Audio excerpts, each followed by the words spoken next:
বোকাখাট সমজিলাৰ লোকসজানে আনিছে বিপদ সংকেত। কাজিৰঙা ৰাষ্ট্ৰীয় উদ্যানলৈ আহিব পাৰে ভয়াৱহ দুৰ্যোগ।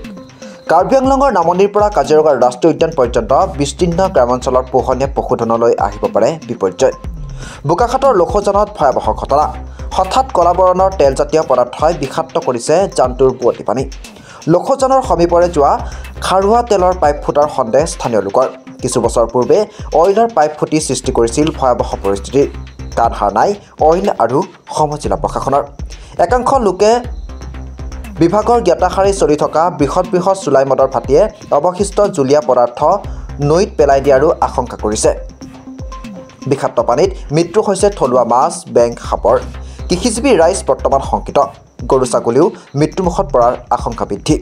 উল্লেখযোগ্য যে কাৰ্বি আংলঙৰ পৰা বয়সা লোকসজান বৰচাপৰি চাহ বাগিচাৰ মাজেৰে আহি ৩৭ নং ৰাষ্ট্ৰীয় ঘাইপথ অতিক্ৰম কৰি ঘগৰা জানৰ সৈতে মিলি মৰি ধনশিৰিত পৰিছে।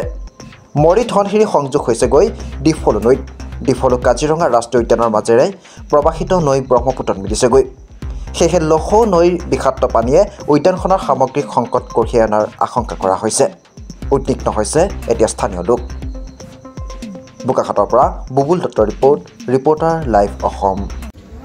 আমি এই বোকাখাটৰ লোকসজানৰ যিটো জান আছে, এই জানটো আমি লক্ষ্য কৰিছোঁ। আজি ৰাতিপুৱাৰ পৰা তাত অলপ ক'লা ধৰণৰ পানী আহি আছে আৰু বহুতে স্থানীয় ৰাইজে গৈ পেলাই পানীখিনি চুই কৰি চাই তেওঁলোকে কিবা তেলজাতীয় কিবা এটা গোন্ধ পাইছোঁ বুলি কৈছে। আৰু আমি সন্দেহ কৰিছোঁ যে এইটো হয়তো খাৰুৱা তেলো ক'ৰ পৰা নিগৰিব পাৰে, কাৰণ ইয়াতে পাইপলাইনৰ কেইবাডালকৈও পাইপ আমাৰ এই জানখনৰ ক্ৰছ কৰি পেলাই গৈছে। এতিয়া কথা হ'ল এই জানটোত আমাৰ স্থানীয় কিন্তু এই গৰু ছাগলী চৰাই চিৰিকটিয়ে ইয়াত পানী খায়। আৰু দ্বিতীয় কথাটো হ'ল যে এই জানটো গৈ পেলাই মৰি ধনশিৰিত পৰিছে। মৰি ধনশিৰিৰ পৰা ডিফলু নদীৰ লগত সংলগ্ন হৈছে আৰু ডিফলু নদীখন কাজিৰঙা অভয়াৰণ্যৰ লগত জড়িত হৈ আছে। তাত এই বিষাক্ত বস্তুখিনি যদি কাজিৰঙা ৰাষ্ট্ৰীয় উদ্যানলৈ যায়, তাতোতো বন্যপ্ৰাণীৰ অপকাৰ বা অসুবিধা হ'ব। গতিকে আমি ভাবিছোঁ যে ইয়াৰ এটা উচিত তদন্ত হওক। এই পানীখিনিৰ লগত কেনেকুৱা ধৰণৰ পদাৰ্থ মিক্স হৈ পেলাই ইয়ালৈ আহিছে, সেইটো এটা বিভাগীয় তদন্ত হওক বুলি আমি আশা কৰিছোঁ।